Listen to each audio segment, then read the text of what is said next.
2002 সালে তালিকায় নাম থাকলেও কমিশনের যে আপলোড করা ভোটার তালিকা সেখানে নাম নেই। কোচবিহারের খাপাইডাঙ্গা গ্রাম পঞ্চায়েতের 303 নম্বর বুথ, এই বুথে 581 জন ভোটারের নাম না থাকার অভিযোগ।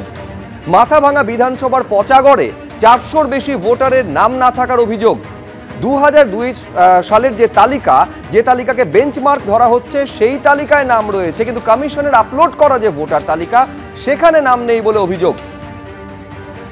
শুভেন্দু ভট্টাচার্য আমাদের প্রতিনিধি আরো বিস্তারিত বলতে পারবেন এই নিয়ে। শুভেন্দু, নিঃসন্দেহে এটা চমকে দেওয়ার মতন তথ্য, তার কারণ একটা বুথ, সেই বুথে যদি 581 জনের ভোটারের নাম না থাকে, এই গড়মিলটা হলো কিভাবে?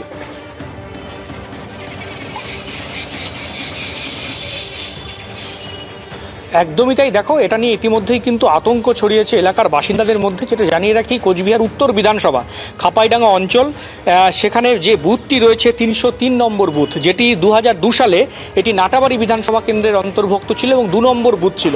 সেই বুথের যখন কমিশন আপলোড করে সেই বুথের ভোটার লিস্ট, এবং সেখানে দেখা যায় যে হার্ড কপি যে 2002 সালের সেই বুথের, সেখানে 800-র বেশি কিন্তু মানুষের ভোটারের নাম রয়েছে। কিন্তু পরবর্তীকালে যে আপলোড করা যে কপি, সেখানে কিন্তু মাত্র 140 জনের ভোটারের নাম, প্রায় 581 জন সেখানে ভোটারের নাম অনুপস্থিত। এবং এটা নিয়েই কিন্তু ইতিমধ্যে বিতর্ক দেখা দিয়েছে। ইতিমধ্যে খাপাইডাঙ্গা অঞ্চলের যারা এই যে 303 নম্বর বুথের বাসিন্দারা জেলা শাসকের দপ্তরের সামনে গেছেন এবং তারা সেখানে ডেপুটেশন দিয়েছেন, এবং যেটা সরকারি সূত্রে যেটা জানানো হচ্ছে, ইতিমধ্যে বিষয়টা নির্বাচন কমিশনের নজরে আনা হয়েছে। শুধুমাত্র খাপাইডাঙ্গা যে তা নয়, মাথাভাঙা কিন্তু সেখানে মাথাভাঙা বিধানসভার পচাগড় যেই অঞ্চল আছে, সেখানেও 160 নম্বর বুথে সেখানেও দেখা যাচ্ছে যে গড়মিল রয়েছে। 2002-এর যে ভোটার লিস্ট রয়েছে তার সাথে কিন্তু বর্তমান যে ভোটার লিস্ট আপলোড করা হয়েছে তার গড়মিল রয়েছে। যেমন এই বিধানসভায় 160 নম্বর বিধানসভায় জনসংখ্যা, যেটা ভোটার সংখ্যা 846 জন সেখানে ভোটার ছিল, এবং যেটা দেখা যাচ্ছে যে অনলাইনে আপলোড করা যে ভোটার লিস্ট, সেখানে দেখা যাচ্ছে 1 থেকে 416 জন পর্যন্ত নাম রয়েছে। এরপরে 417 থেকে 481 জনের নাম কিন্তু ভোটার লিস্টে অনুপস্থিত। একেবারে এই গড়মিলটা কিভাবে হচ্ছে? কারণ 2002-এর ভোটার তালিকায় নাম থাকছে, অথচ কমিশনের আপলোড করা ভোটার লিস্টে নাম থাকছে না। একটা বুথের সংখ্যাটা প্রায় 581। এরকমই দুজন কি বলছেন একবার রাখবো আপনাদের সামনে। আমি 2 সালে সবগুলো ভোট দিয়েছি, আমার এখন ভোটের মধ্যে নাম নাই। এই কার্ডটার হওয়ার আগেই আমি 2বার ভোট দিয়েছি ফর্ম দেখে। এখন তো এইটা কার্ড হওয়ার পর আবার ভোট দিয়েছি, তার আমি এখন 95 চলছে। এর মধ্যে আমার এই কার্ডটার ভোটার লিস্টে নাম নেই। নামটা কীভাবে বাতিল হলো? এখন কতটা চিন্তায় আছে? আমি পরিবারটা চিন্তায় আছি। চিন্তার কারণে তো আমার এখানে আসা, দেখি ওরা কি করে। কালকে দেখলাম, কালকে যখন লিস্ট দেখলেন তখন দেখলেন আপনার নামটা তালিকায় নেই। হ্যাঁ, নেই। তারপরে যে এখন পঞ্চায়েত বললো চলো যাই। এখন কি করব, আমার বাতিলটা হলো কীভাবে এটাকে আমি জানতে চাই সরকারের কাছে। আমাদের সমস্যা হলো এই ভোটার লিস্ট নিয়ে। ভোটার লিস্টে নাম থাকবে না কেন? আমরা এখানকার কুচবিহার স্থানীয় রাজবংশী, আমাদের জন্ম মাটি, আমরা এত বছর থেকে ভোট দিয়ে আসতেছি, তাই এখন কেন আমাদের ভোটার লিস্টে নাম থাকবে না? আমরা এখন ছিন্ন ভিন্ন হয়ে যেতেছি।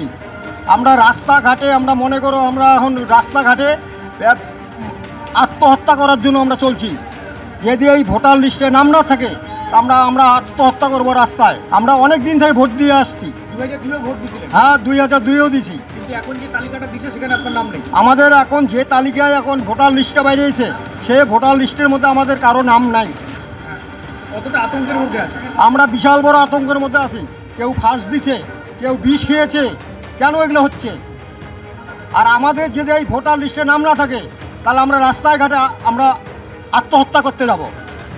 কোচবিহারের এই ঘটনা নিয়ে শুরু হয়ে গেছে রাজনৈতিক চাপানুতোর। বিজেপি থেকে তৃণমূল, কার কি বক্তব্য দেখুন।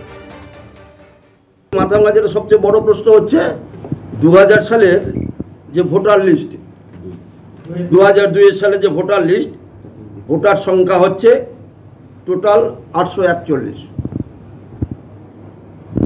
তার মধ্যে আমরা দেখতে পাচ্ছি 416 অব্দি আছে। তাহলে 881 থেকে ভোটার লিস্টে নাম আছে 416, বাকিটা উধাও। যেহেতু 16 না এই আমরা আমাদের ট্রেড একটা মার্ক করে দেওয়া আছে 2002 আমরা যেটা পেলাম তাতে 416 আছে, বাকিটা নেই। তাহলে এই যে এটাকে পুকুর চুরি বলা যায়। আর সংযোজনী যেটা আছে সেটা আলাদা আছে, 5টা আছে এখানে সংযোজনী। তাহলে এই রকম যদি কোনো বুথে হয়, তাহলে বিজেপির দলের নেতারা তারা যে বলছে ভোট 3 লক্ষ ভোট আউট হবে বা 3 কোটি আউট হবে, যারা বলছে তারা হিসাব করে বলছে।